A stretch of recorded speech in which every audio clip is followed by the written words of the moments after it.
Napagdesisyon na namin na dito mag-year-end sa DRT and salubungin yung 2024. Dahil may mga hindi pa natapos sila kuya, binalikan nila ngayon. Pero konti na lang naman to, yung gutter na lang and yung patungan ng tank namin.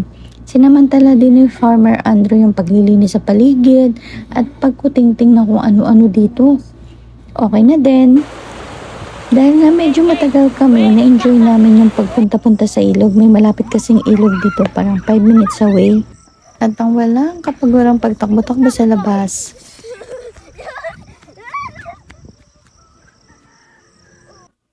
Simple lang yung celebration namin ng New Year. Nag-bonfire lang kami and then nag-take out lang kami ng food. 30 minutes lang naman yung biyahe from here hanggang doon sa highway. Dito rin pala ako nag-celebrate ng birthday ko. And bago kami bumalik sa Antipolo, kailangan na naman namin iligpit lahat ng gamit at ipasok kasi open nga lang to. So bye-bye Kubo for now. And ito pala yung sunrise ng birthday ko. Ang ganda, 'di ba?